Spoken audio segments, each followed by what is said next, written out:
Bonjour, je m'appelle Candice Barbe, j'ai 49 ans, je suis issue du secteur social. Pendant 30 ans, j'ai été éducatrice spécialisée. Suite à ma reconversion professionnelle, je suis devenue consultante en bilan de compétences. Donc, je vais vous montrer un peu mon univers et où je travaille actuellement au sein de la formation auprès de l'ADAPT.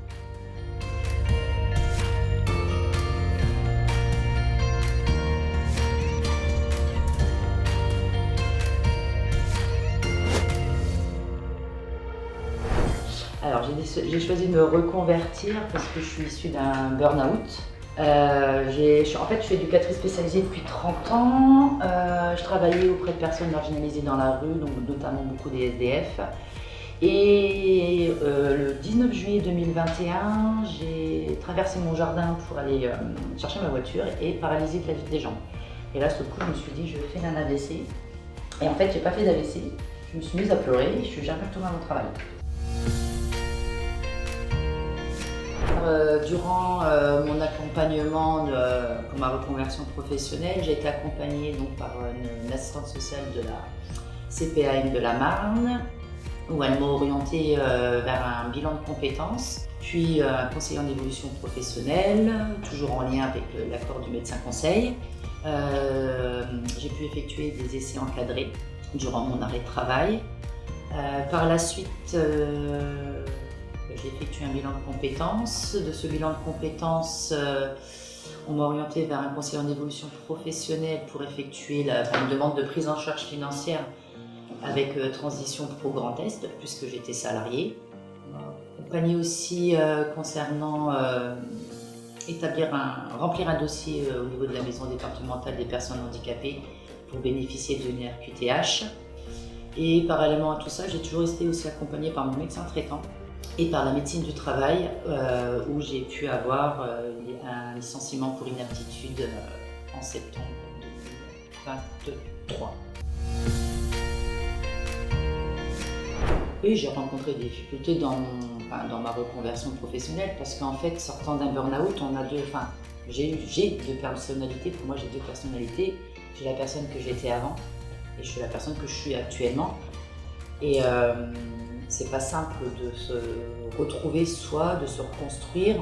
Mais parallèlement à ça, il y a quand même pas mal de partenaires autour de nous qui peuvent nous accompagner dans ce chemin-là. J'en ai bénéficié, j'en bénéficie encore maintenant.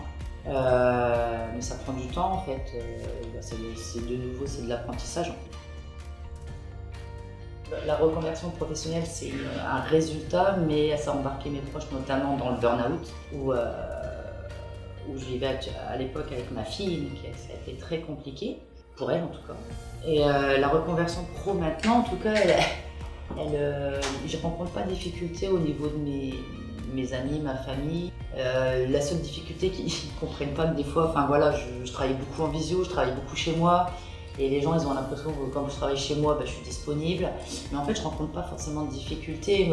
Les personnes, justement, elles réalisent vraiment là où j'en suis et par quoi je suis passée. Et elles évoquent que des avantages. Il n'y a pas de difficulté, il n'y a pas d'inconvénient.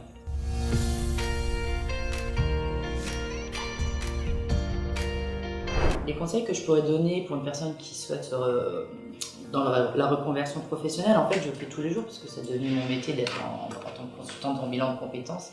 Et j'opère auprès d'elle exactement le même parcours que l'on m'a proposé, que ce soit pour transition pro, Grand Est ou pas, les CEP, les différents modes de financement, l'accompagnement dans la recherche de formation, mais aussi toutes ces médecines un petit peu plus, on va dire, parallèles. Ça va être de la sophrologie, ça va être du reiki, ça va être du développement personnel, ça va être du coach.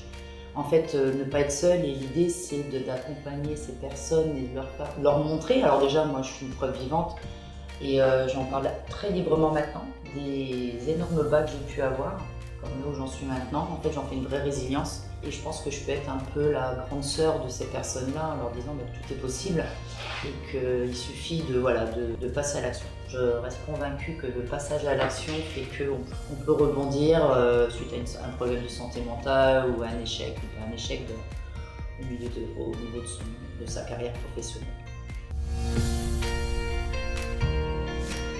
Alors, la reconversion pro, si c'était à refaire, C'est toujours la question, elle est un peu délicate parce que le burn-out, c'est très violent sur tout ce qu'on a au niveau intrinsèque. Par contre, je pense que c'était nécessaire pour pouvoir être celle que je suis maintenant et j'ai aucun regret d'être passée par là. C'est des épreuves qui sont pas simples. Mais la qualité de vie que j'ai maintenant et le regard sur la vie et la protection que j'ai envers ma personne, en fait, j'ai déposé ma casquette et ma cape de sauveuse. Et je vis maintenant pour moi et après pour les autres.